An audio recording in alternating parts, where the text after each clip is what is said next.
तो चलिए बुलेटिन की शुरुआत करते हैं। 23 अप्रैल को उत्तराखंड के चमोली के जोशीमठ में ग्लेशियर टूटने से हुए हादसे में 11 लोगों की मौत हो गई थी और 7 लोग घायल हो गए थे। सभी मृतक और घायल झारखंड के रहने वाले थे और सीमा सड़क संगठन यानी बीआरओ में काम करते थे।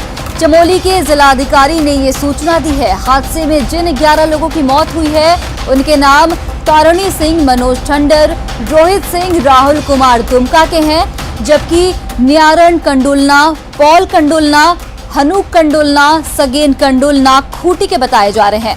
मसीह दास मार्की पश्चिम सिंहभूम के, निर्मल सैंडल और सुखराम मुंडा रांची के रहने वाले थे।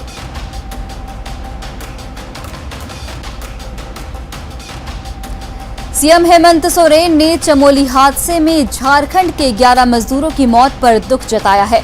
अपने ट्विटर संदेश में उन्होंने लिखा, अत्यंत दुखद दुर्भाग्य से 23 अप्रैल को उत्तराखंड के चमोली जिले में ग्लेशियर टूटने से बीआरओ में काम कर रहे राज्य के अपने 11 वीर श्रमिकों को हमने खो दिया। यह हृदय विदारक घटना अत्यंत पीड़ा देने वाली है। परमात्मा वीर श्रमिकों की आत्मा को शांति प्रदान कर शोक संतप्त परिवारों को दुख की विकट घड़ी सहन करने की शक्ति दे।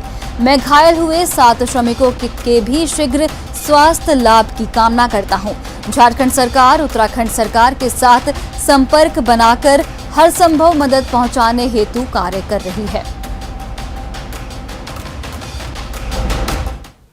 तो वहीं धनबाद से एक बड़ी खबर सामने आ रही है, जहां बंद आउटसोर्सिंग खदान में जमीन धंस गई है। इस घटना में आधा दर्जन लोगों के घायल होने की खबर है। बंद खदान में कोयले का अवैध खनन होता है।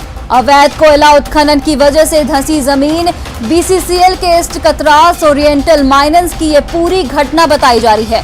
तो धनबाद से बड़ी खबर हम आपको बता रहे हैं, जहां अवैध कोयला उत्खनन की वजह से जमीन धंस गई है और बीसीसीएल के ईस्ट कतरास ओरिएंटल माइंस की ये पूरी घटना बताई जा रही है और इसमें 1 दर्जन से ज्यादा लोग घायल बताए जा रहे हैं।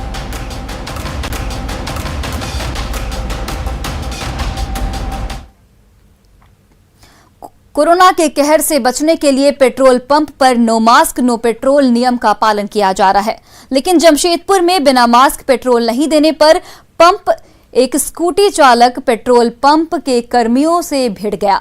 सोशल मीडिया पर इसका वीडियो वायरल हो रहा है। बिष्टुपुर मेन रोड स्थित तिवारी पेट्रोल पंप में स्कूटी सवार महिला ने भारी हंगामा किया। हंगामा के वीडियो सोशल मीडिया पर खूब वायरल हो रहा। वीडियो में पंप कर्मियों ने महिला को मास्क पहनने के लिए कहा था, लेकिन इस बात पर बकझक शुरू हो गई और खूब हंगामा हुआ। वीडियो वायरल होने के बाद ट्रैफिक पुलिस ने 500 रुपए का जुर्माना वसूला है महिला से। देवघर जिले में कोरोना का 244 केस सामने आया है। देवघर के प्रभारी civil surgeon doctor BP Singh ने बताया कि जिले में 1301 एक्टिव केस हैं, जबकि 84 लोग ठीक होकर घर लौट चुके हैं। सिविल सर्जन से बात की देवघर संवाददाता मनीष दुबे ने। कोरोना महामारी से पूरा देश जूझ रहा है, वहीं झारखंड सरकार की तरफ से 1 सप्ताह का स्वास्थ्य सुरक्षा सप्ताह के तहत जरूरत की सामानों को छोड़कर सभी दुकानें बंद करने का निर्देश दिया गया है। वहीं अगर देवघर की बात करें तो कोरोना पॉजिटिव मरीजों में आज इजाफा देखा गया है। आज देवघर में कुल 244 कोरोना पॉजिटिव मरीज मिले हैं। वहीं आज 84 मरीज को डिस्चार्ज किया गया है जो स्वस्थ होकर घर गए हैं। तो कुल अब कोरोना एक्टिव केसेस जो देवघर में हैं वो 1301 हो गए हैं। देख सकते हैं कि सड़कें जरूर खाली है, लेकिन फिर भी लोगों की लापरवाही है कि बेवजह घर से निकल रहे हैं और ये अब शायद कहीं भारी ना पड़ जाए लापरवाही, ये बहुत ज़्यादा ज़रूरी है देखना। हालांकि जिला प्रशासन तमाम कोशिशें कर रही है इन सभी लोगों को रोकने के लिए जो कि बिना काम के घर से निकल रहे हैं, और इससे बचना अभी सबसे ज़रूरी है। तो हम अपील करते हैं आपसे कि आप घर में रहें, सुरक्षित रहें, मास्क का हमेशा ज़रूर प्रयोग करें। मनीष दुबे, न्यूज़ 18 देवघर। रांची जिला प्रशासन ने बड़ी कार्रवाई की है। कालाबाजारी को लेकर रांची में 2 दवा दुकानों को सील कर दिया गया है। निर्धारित मूल्य से ज्यादा कीमत पर दवाई बेच रहे थे ये दुकानदार। 23 अप्रैल को जिला प्रशासन की छापेमारी में खुलासा हुआ था, जिसके बाद दुकानदार को नोटिस थमाया गया था, लेकिन नोटिस का तय समय पर जवाब नहीं मिलने पर प्रशासन ने कार्रवाई की है। अल्बर्ट एक्का चौक के पास स्थित 2 मेडिकल दुकानों पर कार्रवाई की गई है।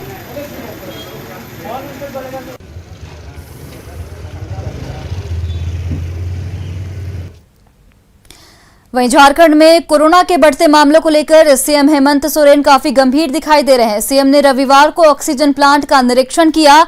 हेमंत सोरेन ने छोटा नागपुर इंडस्ट्रियल गैस प्लांट का निरीक्षण किया। साथ ही संचालक से ऑक्सीजन रिफिलिंग को लेकर जानकारी भी ली।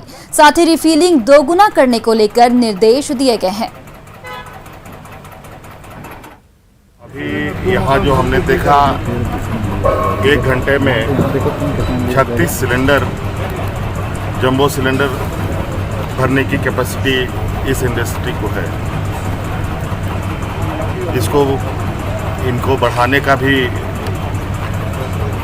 योजना इनका है, लेकिन अभी उसमें थोड़ा वक्त लगेगा। लेकिन अभी इस जो रिफिल करने की क्षमता है, इसको डबल करने की इस इंडस्ट्री की अभी योजना है। मुझे लगता है कि महीने भर के अंदर इसको डबल करने में ये सक्षम हो जाएंगे। रांची में ऑक्सीजन बेड की कमी है, जिसे देखते हुए मुख्यमंत्री ने रांची और जमशेदपुर के लिए कोविड सर्किट बनाया है, जिसका लाभ रांची और जमशेदपुर के लोगों को मिलेगा। वहीं जिला प्रशासन भी इसे लेकर लगातार कवायद में जुटा है, जिसके तहत रांची के खेलगांव में 200 ऑक्सीजन बेड और रिसालदार सीएचसी में 100 ऑक्सीजन बेड की व्यवस्था की जा रही है। रिसालदार सीएचसी का जायजा लिया न्यूज 18 संवाददाता ओम प्रकाश ने। ट्यूसडे तक हम लोग रिसालदार को चालू करने की कोशिश कर रहे हैं। बाकी हम लोग ने और ऑक्सीजन सिलेंडर्स ऑर्डर किए हुए हैं। जैसे ही वो आते हैं तो हम अपनी क्षमता और बढ़ाएंगे बेड्स की। रिसालदार में क्या सुविधा रहेगी? रिसालदार में पाइपलाइन की सिलेंडर की सुविधा रहेगी। ठीक है, पाइपलाइन ऑक्सीजन मिलेगा। 90 बेड। ऑक्सीजन बेड की किल्लत राजधानी रांची में साफ तौर से देखने को मिल रही है और इसी वजह से मुख्यमंत्री हेमंत सोरेन ने कोविड सर्किट का उद्घाटन किया। उसके बाद आपको ये भी दिखाना चाहेंगे कि राजधानी रांची में और ज्यादा बेड हों, इसे लेकर तमाम तरह के इंतजाम किए जा रहे हैं। इस वक्त हम आपको जो नजारा दिखा रहे हैं ये रिसालदार सीएचसी का है, जहां पर ऑक्सीजन बेड जो है 100 बेड तैयार किए जा रहे हैं ताकि लोगों को बेहतर सुविधा मिल सके और जो ऑक्सीजन बेड की किल्लत है उसे दूर किया जा सके। तो आपको बताना चाहेंगे कि पिछले वर्ष भी यहाँ पर आइसोलेशन कोविड सेंटर के रूप में इसे रखा गया था और कई लोग यहाँ पर इलाजरत थे, लेकिन इस बार जिस तरह से ऑक्सीजन की कमी आई है उसे दूर करने को लेकर ऑक्सीजन जो पाइपलाइन है वो भी तमाम बेडों पर बिछा दिया गया है और कुछ जो बेड बचे हुए हैं उस पर भी काम किया जा रहा है। उम्मीद की जा रही है कि मंगलवार तक ये जो पूरा अस्पताल है, कोविड सेंटर जो आइसोलेशन सेंटर होगा, ऑक्सीजन बेड के साथ 100 बेडों का तैयार हो जाएगा, जिससे लोगों को काफी राहत मिलेगी। हम आपको बताना चाहेंगे कि अगर ये जो इक्विप्ड है, अगर एक तरफ का खराब भी हो जाता है, अगर पाइपलाइन से ऑक्सीजन नहीं जाती है, तो दूसरे तरफ की ऑक्सीजन जो पाइपलाइन है उसके जरिए लोगों को जो संक्रमित होंगे उन्हें ऑक्सीजन मुहैया कराई जाएगी। वहीं पर अगर ये भी फ्लॉप करता है तो इधर साइड भी आपको हम दिखाना चाहेंगे कि यहाँ भी व्यवस्था है ताकि लोगों को किसी तरह की परेशानी ना हो। एक साथ में यहाँ पर 16 सिलेंडर रखेंगे जो कि रिजर्व के तौर पर रहेंगे। वहीं पर तमाम जो यहाँ पर अभी तक 100 सिलेंडर जो हैं वो जंबो सिलेंडर ऑक्सीजन के वो यहाँ पहुंच चुके हैं और काफी तेजी से काम भी जारी है। तो उम्मीद है कि मंगलवार तक पूरी तरह से ये 100 बेडों वाला कोविड अस्पताल जो है वो तैयार हो जाएगा, जिससे संक्रमितों को राहत मिलेगी। कैमरामैन संत के साथ ओम प्रकाश, न्यूज 18 रांची। कोरोना संकट के बीच ऑक्सीजन की कमी को दूर करने के लिए पीएम मोदी ने बड़ा फैसला किया है। अब हर जिले में खुद का ऑक्सीजन प्लांट होगा, जिससे ऑक्सीजन संकट खत्म करने में मदद मिलेगी।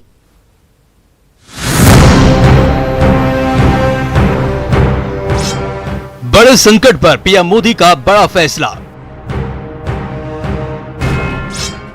हर जिले में होगा खुद का ऑक्सीजन प्लांट।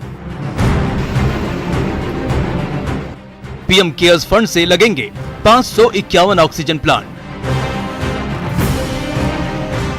देश में कोरोना के बढ़ते संक्रमण के बीच ऑक्सीजन संकट गहराया हुआ है।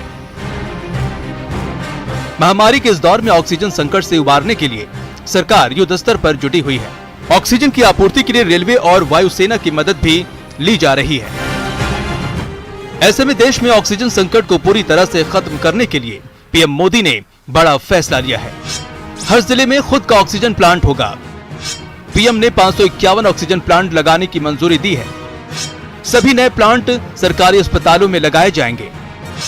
ऑक्सीजन के ये प्लांट पीएम केयर्स फंड से लगाए जाएंगे। देश भर में 162 ऑक्सीजन प्लांट पर काम पहले से जारी है।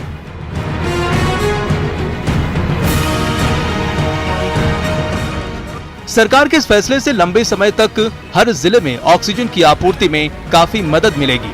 इस फैसले के बारे में पीएम मोदी ने अपने ट्वीट में लिखा है कि ऑक्सीजन की पर्याप्त उपलब्धता सुनिश्चित करने के लिए हर जिले में ऑक्सीजन प्लांट लगेंगे।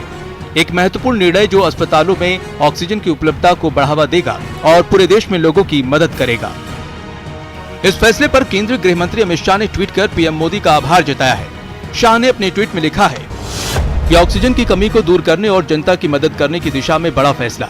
मैं प्रधानमंत्री मोदी जी का धन्यवाद करता हूं कि उन्होंने पीएम केयर फंड से 551 ऑक्सीजन प्लांट लगाने के लिए फंड मुहैया कराने का ऐलान किया। कोरोना काल में ऑक्सीजन संकट के दौर में पीएम मोदी का ये फैसला काफी अहमियत रखता है। निश्चित ही इन प्लांट्स के लगने से देश के हर जिले में ऑक्सीजन संकट को पूरी तरह से खत्म करने में मदद मिलेगी। Bureau report, news 18 network. Dhanbad सदर अस्पताल में 60 आईसीयू बेड और 40 नॉन आईसीयू बेड की व्यवस्था शुरू हुई। ऑक्सीजन की पहली खेप धनबाद पहुंची। अब धनबाद में ऑक्सीजन की कमी नहीं होगी।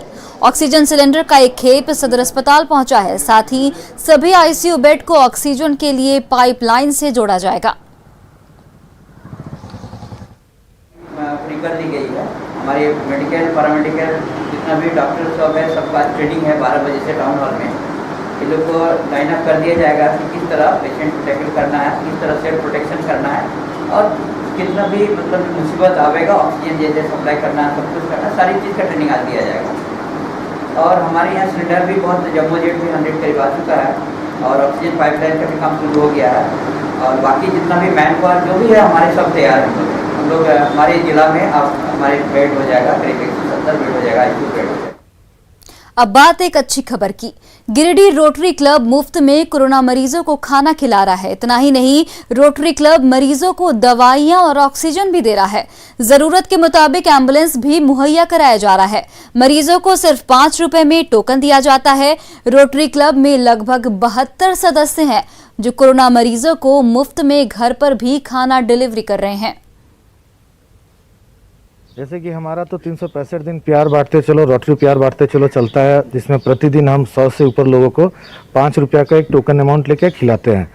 तो चूंकि इस संक्रमण काल में इकट्ठा लोगों को नहीं करना है तो हम लोग बंद कर दिए थे। अचानक फिर फ़ोन आने लगा कि जो संक्रमित लोग हैं पूरे के पूरे परिवार संक्रमित हो गए हैं और उनके घर में दाई नौकर भी नहीं आ रहा है खाना बनाने वाला, अपने भी दूर हो गए हैं। तो हम लोग चिन्हित करके हमने फेसबुक में शेयर किया था कि रोटरी प्यार बांटते चलो, आप मैसेंजर में सिर्फ मोबाइल नंबर डाल दीजिए और आपके घर में आपका मन चाहा खाना आपके घर पहुंचेगा। तो इस मुहिम में आज के दिन में हम 100 से 150 के करीब में दोपहर का खाना और रात का खाना जो लोग संक्रमित हो गए हैं उनके घर में पहुंचाया जा रहा है। इस बीच में खाना पहुंचाने के दौरान अगर किसी को दवाई की ज़रूरत होती है, ऑक्सीजन की ज़रूरत होती है, तो उन सब की भी व्यवस्था हमारी संस्था कर रही है। पलामू के मेदिनी नगर में लॉकडाउन की धज्जियां उड़ाई जा रही हैं। एक ही ऑटो में 20 लोग सवार होकर सफर कर रहे थे। पुलिस ने मास्क और हेलमेट चेकिंग के दौरान ऑटो में सवार सभी लोगों को पकड़ा और सभी सड़क पर उठक बैठक करवाई सभी से।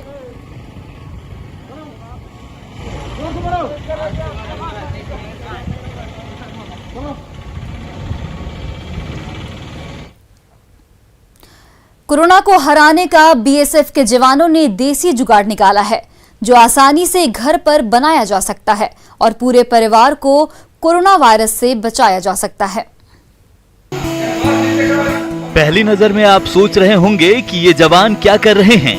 पाइप और कटी हुई प्लास्टिक की बोतल से निकलते भाप के सामने अपना मुंह लगाकर क्या करने की कोशिश कर रहे हैं। दरअसल जुगाड़ तकनीक से कुकर पाइप और कटी हुई बोतल से कोरोना को मात देने के लिए ऐसा हथियार बनाया गया है जो एकदम मारक है, और ये जुगाड़ निकाला है बीएसएफ के जवानों ने। गौर से देखिए, चूल्हे पर एक कुकर है, उसमें पानी गर्म किया जा रहा है। कुकर को एक पाइप से जोड़ा गया है, जगह जगह ज्वाइंट बनाकर पाइप को लगाया गया है। ज्वाइंट पाइप में कटी हुई बोतल को लगाया गया है और फिर तैयार हो गया कोरोना को हराने का हथियार। बीएसएफ के जवान भाप ले रहे हैं। वीडियो झारखंड के हजारीबाग के मेरू कैंप का है, जिसे बीएसएफ मुख्यालय से कुछ दिनों पहले औपचारिक तौर पर जारी किया गया था। डॉक्टर के मुताबिक कोरोना के इन्फेक्शन को दूर करने में भाप बेहद कारगर उपाय है, जिसे काफी लोग अपना भी रहे हैं। रांची में कोरोना संक्रमित लोग अपनी 2 जून की रोटी भी जुगाड़ नहीं कर पा रहे हैं। ऐसे में वार्ड 37 के पार्षद ने एक अच्छी पहल शुरू की है। कोविड संक्रमित लाचार लोगों के घरों में 1 सप्ताह का राशन पहुंचने का काम कर रहे हैं। वहीं जरूरतमंदों को भी दवा मुहैया करा रहे हैं।